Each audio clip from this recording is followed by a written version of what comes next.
ইনসাফ যাত্রা এবং ব্রিগেডের জনসমাবেশের প্রেক্ষিতে সিপিএমের ক্যাপ্টেনের তকমা পেয়ে গিয়েছেন যুবনেত্রী মীনাক্ষী বন্দ্যোপাধ্যায়। আর সেখান থেকেই উঠে এসেছে একটা অত্যন্ত গুরুতর প্রশ্ন।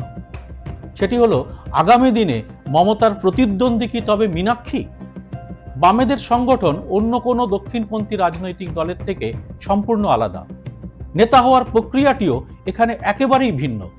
তবে সেই সব স্তরের অনেকগুলোকেই অতি সহজে পেরিয়ে এসেছেন মীনাক্ষী। জনসাধারণও যে তাকে গ্রহণ করেছে এবারের ইনসাফ যাত্রার পরে তার প্রমাণও মিলেছে। তাই তাকেই মমতার সবচেয়ে বড় চ্যালেঞ্জার বলে ভাবছেন অনেকেই। এই প্রতিবেদনে আমরা বিশ্লেষণ করার চেষ্টা করব এই ভাবনা কতটা যুক্তিযুক্ত। সত্যিই কি এর কোনো ভিত্তি আছে, না সবটাই আবেগ?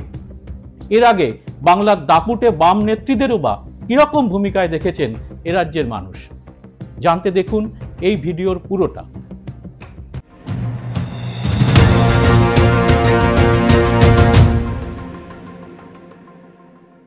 নমস্কার, সবাইকে স্বাগত।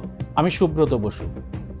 অবিভক্ত কমিউনিস্ট পার্টির যে 28 জন সদস্য 1952 সালে পশ্চিমবঙ্গ বিধানসভায় নির্বাচিত হয়েছিলেন, তাদের মধ্যে বক্তা হিসেবে সবথেকে আকর্ষণীয় ছিলেন বঙ্কিম মুখোপাধ্যায়। ওই সময়ের বিধানসভায় অন্যতম প্রধান মুখ ছিলেন বিরোধী দলনেতা জ্যোতি বসু। একেবারে কাটা কাটা শব্দে সাধারণ মানুষের ভাষায় চাঁচাছোলা ভাষণ দিতেন তিনি। তীক্ষ্ণ বাক্যে সরাসরি সরকার পক্ষকে আক্রমণ করতেন। কিছুদিনের মধ্যেই প্রবল জনপ্রিয় হয়ে উঠলেন জ্যোতিবাবু। পরের ভোটে জিতলেও অসুস্থতার কারণে বঙ্কিম মুখোপাধ্যায় ক্রমেই বিস্মৃতির অন্তরালে চলে গিয়েছিলেন। আর জ্যোতিবাবুর মধ্যে বাংলা পেয়ে গেল এক সর্বভারতীয় নেতা, সারা দেশের মানুষ যাকে অন্য চোখে দেখেন। এরপরে জল অনেক গড়িয়েছে।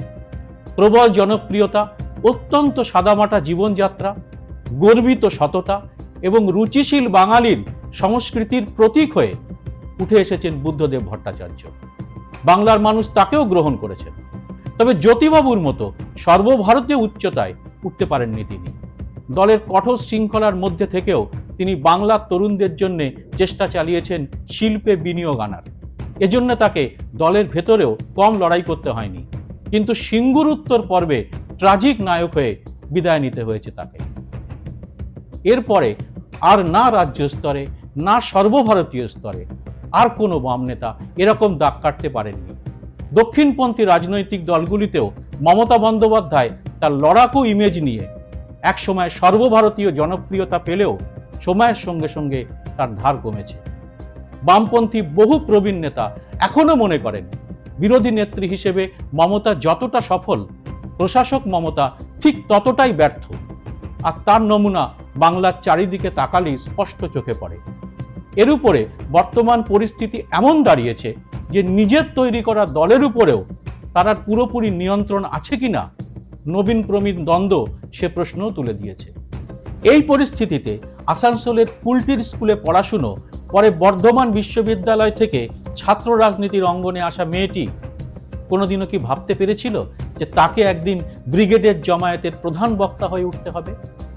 বছরের প্রথম রোববারের সমাবেশে বক্তৃতার জন্য মীনাক্ষী উঠে দাঁড়ালে প্রায় 20 সেকেন্ড গড়িয়ে ওঠে ব্রিগেড। প্রাথমিক বিহ্বলতায় হয়তো নিজেও খানিকটা থমকে গিয়েছিলেন তিনি। তারপরেই কাটা কাটা শব্দে বাংলা হিন্দির মিশেলে চাঁচাছোলা ভঙ্গিতে নিজের কথা একেবারে সোজা সাপটা কর্মী সমর্থকদের কাছে পৌঁছে দিলেন মীনাক্ষী। হিন্দির বাড়তি সংযোজনটুকু বাদ দিলে সামান্য হলেও মিল আছে জ্যোতিবাবুর বক্তৃতার সঙ্গে। আর প্রশ্ন উঠে গেল, তবে কি এই যুবনেত্রী হয়ে উঠবেন আগামী দিনে সিপিএম এর নতুন মুখ? তিনি সময়ের সঙ্গে তাল মিলিয়ে নিজেকে গড়ে তুলতে পারবেন মমতা বন্দ্যোপাধ্যায়ের প্রতিদ্বন্দ্বী হিসেবে। তবে জ্যোতিবাবুদের সময়ের রাজনীতির ধাঁচটাই ছিল অন্যরকম। তার প্রতিফলন ছিল বক্তৃতাতেও। বিলেত থেকে ব্যারিস্টারি পাশ করে আসা ডাক্তার নিশিকান্ত বসুর পুত্র কমিউনিজমের পাঠ নিয়েছিলেন রজনী পান দত্তদের কাছ থেকে। দেশে ফিরে যখন রাজনীতির আখড়ায় নামলেন, তখন বিপরীত শিবিরে নেতৃত্ব দিচ্ছেন বিধান রায়, অতুল্য ঘোষ, প্রফুল্ল সেনের মতো ব্যক্তিত্ব। আর তার নিজের সতীর্থদের মধ্যে আছেন ডাঙ্গে, নব্যদ্রীপাত, ভূপেশ গুপ্ত, বিটি রন্দিভেরা। দেশের প্রধানমন্ত্রী তখন জওহরলাল নেহেরু। সে তুলনায় এখনকার রাজ্য রাজনীতির আবহ বিচার করলে দীর্ঘশ্বাস ফেলাটাও বাড়তি খরচ বলে মনে হবে। কতটা পাল্টে গেছে নেতাদের বক্তৃতার ধাঁচ তা 3 দশকের অভিজ্ঞতা থেকে একটা উদাহরণ দিলেই স্পষ্ট বোঝা যাবে। এই সময়ের প্রবীণ রাজনীতিক সৌগত রায়, যিনি একসময় বিধানসভায় বক্তৃতা দিতে উঠলে সরকার পক্ষ বিরোধী শিবির তো বটেই, আমরাও সংবাদ মাধ্যমে চুপ করে শুনতাম। সংসদেও নিজের বক্তৃতার জন্য যিনি বেশ কয়েকবার শ্রেষ্ঠ সাংসদের শিরোপা পেয়েছেন, তাকেও কিন্তু এখন বিরোধীদের চামড়া দিয়ে জুতো বানানোর মতো নিম্নমানের কথা বলতে হয়। রাজনৈতিক আবহে এটাই বড় পরিবর্তন।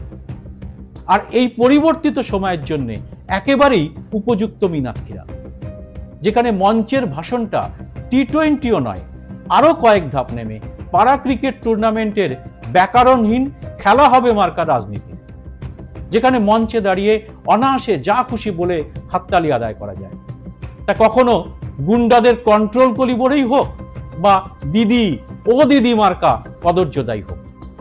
মীনাক্ষীও বুঝে নিয়েছেন তাকেও এই সময়ের সঙ্গে তাল মিলিয়ে চলতে হবে। তাই মঞ্চের বক্তৃতায় তিনিও প্রতিপক্ষের উদ্দেশ্যে হুঙ্কার ছাড়েন, লোহা লোহে কো কাটতা হয়। শোলের এই মোক্ষম ডায়লগটি আত্মস্থ করে বিরোধীদের দিকে পাল্টা তীর ছোড়ায় অভ্যস্ত হয়ে উঠেছেন কুলটি শহরের 435 স্কোয়ার ফিটের ফ্ল্যাটের বাসিন্দা। কারণ সময়ের সঙ্গে তাল মিলিয়ে না চললে রাজনীতির ময়দানে চটপট ব্যাট গুটিয়ে প্যাভিলিয়নের দিকে হাঁটতে হবে।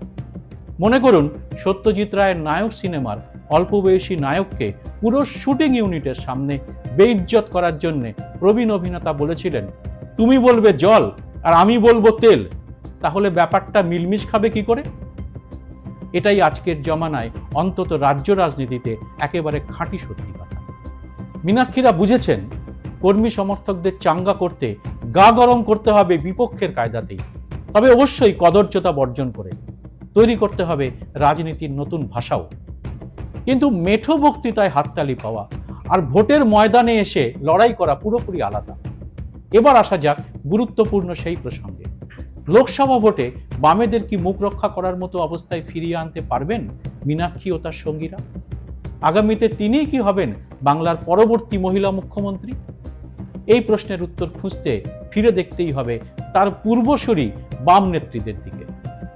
যে সময় বাম আন্দোলনে একে একে উঠে আসছেন ইলা মিত্র, রেণু চক্রবর্তী, গীতা মুখোপাধ্যায়রা। কিন্তু কতটা মর্যাদা পেয়েছেন তারা? লড়াইয়ের ময়দানে সামনের সারিতে থেকেও কি নেতৃত্বের সর্বোচ্চ জায়গায় আসতে পেরেছেন তারা? সে কি তাদের কোনো খামতিতে, না দলের পুরুষতান্ত্রিক কাঠামোর জন্যে? আসুন বিষয়টার দিকে একবার তাকানো যাক। সংসদে মহিলা সংরক্ষণ বিল পেশ করার জন্য প্রথম লড়াইটা শুরু করেন গীতা মুখোপাধ্যায়। পাঁশকুড়া থেকে নির্বাচিত 7 বারের সাংসদ, বেশ কয়েকবার বিধায়কও হয়েছে। কিন্তু গীতা কখনো সেভাবে দলের মধ্যে নেত্রী হিসেবে স্বীকৃতি পাননি। স্বামী বিশ্বনাথ মুখোপাধ্যায় দীর্ঘদিন সিপিআই রাজ্য সম্পাদকের পদে ছিলেন। গীতা অবশ্য বরাবরই নিজের সংসদীয় কেন্দ্রের কাজ আর 2-1টি ব্যতিক্রম ছাড়া দিল্লির রাজনীতির পরিসরেই নিজেকে আবদ্ধ রেখেছিলেন। দেশের রাজনীতিতেও তিনি বরাবরই স্বীকৃতি পেয়েছেন মহিলা রাজনীতিবিদ হিসেবে। একই অভিজ্ঞতা ইলা মিত্র বা রেণু চক্রবর্তীদের ক্ষেত্রেও। তেভাগা আন্দোলনের নেত্রী, এক সময় জনপ্রিয়তার চূড়ান্তে থাকা ইলা ভারতের কমিউনিস্ট পার্টিতে কখনোই সেভাবে সর্বোচ্চ পর্যায়ে আমল পাননি। পাশাপাশি মণিকুন্তলা সেনদের নিয়ে তৈরি করা মহিলা আত্মরক্ষা সমিতির নেত্রী রেণু চক্রবর্তীকেও কখনো সেভাবে স্বীকৃতি দেয়নি তার নিজের দল সিপিআই। এরা প্রত্যেকেই দলের রাজ্য পরিষদের সদস্য ছিলেন, কিন্তু চূড়ান্ত সিদ্ধান্ত গ্রহণে কখনোই এদের বড় একটা ভূমিকা থাকতো না। সিপিএমেও ওই একই অবস্থার মধ্যে দীর্ঘ রাজনৈতিক জীবন কাটিয়ে দিয়েছেন কনক মুখোপাধ্যায়। সিপিএমের রাজ্য সম্পাদক সরোজ মুখোপাধ্যায়ের স্ত্রী কোনোদিনও দলের রাজ্য সম্পাদক মণ্ডলীতেই জায়গা পাননি, যার প্রথম প্রকাশ্য প্রতিবাদ করেন বৃন্দা কারাত। 90-এর দশকে কলকাতায় সিপিএমের পার্টি কংগ্রেসে দলের কেন্দ্রীয় কমিটিতে মহিলা সদস্য সংখ্যা কম থাকার প্রতিবাদে বৃন্দা জানিয়ে দেন তিনি কেন্দ্রীয় কমিটিতে থাকতে চান না। এ তো গেল বাম দলের নেত্রীদের ইতিহাস। কিন্তু এসব সমস্যায় কখনো পড়তে হয়নি মমতা বন্দ্যোপাধ্যায়কে। তিনি কংগ্রেস দলের মধ্যে নিজের গোষ্ঠী তৈরি করেছেন, আন্দোলনও করেছেন নিজের সিদ্ধান্ত অনুযায়ী। পরে হাইকমান্ড এবং রাজ্যে তার দলের বিরোধী শিবিরের সঙ্গে মতের ফারাক বাড়তে থাকলে কংগ্রেস ভেঙে আলাদা দল তৈরি করেছেন। তার মতোই দলের মধ্যে একই রকম রাজনৈতিক স্বাধীনতা পেয়েছেন মায়াবতী, জয়ললিতাও। তবে তাদের পরিপ্রেক্ষিত সম্পূর্ণ আলাদা। যেমন নেহরুর মৃত্যুর পরে কামরাজের হাত ধরে ইন্দিরা গান্ধীর উত্থান, মীনাক্ষীর লড়াইটা কিন্তু এদের সবার থেকে আলাদা। তাকে উঠে আসতে হয়েছে ধাপে ধাপে। 2021 সালে নন্দীগ্রাম বিধানসভা কেন্দ্রের হাই ভোল্টেজ লড়াইয়ে মীনাক্ষী অনেকের নজরে পড়েছিলেন। লেখাপড়াতেও তার একটা অ্যাডভান্টেজ রয়েছে। পড়েছেন বর্ধমান বিশ্ববিদ্যালয়ে রাষ্ট্রবিজ্ঞান। ছোট থেকেই গড়ে উঠেছেন বামপন্থী পরিবেশে। রাজনীতিতে হাতেখড়ি বাবা সাগর মুখোপাধ্যায়ের হাত ধরে। সাগরবাবু দলেরই কৃষক সংগঠনের নেতা। তার সঙ্গেই সিপিএম এর নানা কর্মসূচিতে দেখা যেত মীনাক্ষীকে। 2008 সালে বাবার সঙ্গেই ব্রিগেডের সমাবেশে এসেছিলেন। মা পারুল দেবীও দলের মহিলা সংগঠনের নেত্রী। মীনাক্ষী কুলটি কলেজের চাকরিও পেয়েছিলেন, কিন্তু সিপিএম এর রাজ্য কমিটির সদস্য এবং দলের যুব সংগঠনের নেতা হিসেবে পার্টির সর্বক্ষণের কর্মী হওয়ার সিদ্ধান্ত নেন। তাই বোঝা যায় রীতিমতো লড়াই করার জন্য আটঘাট বেঁধেই নেমেছেন তিনি। কিন্তু যে কথাটা অত্যন্ত গুরুত্বপূর্ণ তা হলো বাম সংগঠনে ব্যক্তির অবস্থানের প্রসঙ্গ। মীনাক্ষীকে লড়তে হবে বাম রাজনীতির কঠিন কাঠামোগত নিয়মের মধ্যে থেকেই। কোনো ইস্যুতে আন্দোলনে নামতে হলে বা কোনো ঘটনার প্রতিবাদ করতে হলে দলের রাজ্য সম্পাদক মণ্ডলীর অনুমোদন নিতে হবে। প্রতি পদে এগোতে হবে বিধিবদ্ধ সতর্কীকরণকে মাথায় রেখে। সেটা খুব সহজ কথা নয়। যেমন অত্যন্ত কঠিন কালীঘাটের অগ্নিকন্যার সঙ্গে টক্করের বিষয়টিও। একসময় কংগ্রেস ও সিপিএম এর দুধে রাজনৈতিক নেতাদের ঘোল খাওয়ানো মমতার পুঁজি তার দীর্ঘদিনের রাজনৈতিক অভিজ্ঞতা আর সর্বভারতীয় পরিচিতি, আর উল্টো দিকে মীনাক্ষীর পুঁজি তার তারুণ্য। একসময় মমতা যেটা দিয়েই নজর কেড়েছিলেন বাংলার রাজনীতি, আর এই তারুণ্যের শক্তির কাছেই কিন্তু তখন পিছু হটেছিলেন অনেক পাকা চুলের নেতা। মীনাক্ষীর ভবিষ্যৎ কি তা আগামী দিনই বলবে। তবে দীর্ঘদিনের সাংবাদিকতার অভিজ্ঞতার নিরিখে বলতে পারি, এই মেয়েটি অবশ্যই লম্বা রেসের ঘোড়া। আর এক দশক আগের সিপিএম এর সঙ্গেও এখনকার সিপিএম এর বিস্তর ফারাক। তাই অন্য বাম নেত্রীদের থেকে মীনাক্ষীর অ্যাডভান্টেজ অনেকটাই। মীনাক্ষী সম্পর্কে আপনাদের সুচিন্তিত মতামত জানাবেন কমেন্ট বক্সে। ভিডিওটি ভালো লাগলে লাইক ও শেয়ার করবেন। এরকম আরও ভিডিও পেতে ইউটিউবে চ্যানেলটি সাবস্ক্রাইব এবং নোটিফিকেশন বেলটি চালু করে রাখবেন। স্বাধীন সাংবাদিকতার পাশে থাকতে আপনাদের এই ছোট্ট সহায়তা আমাকে আরও শক্তি যোগাবে। জয় হিন্দ, সত্যমেব জয়তে।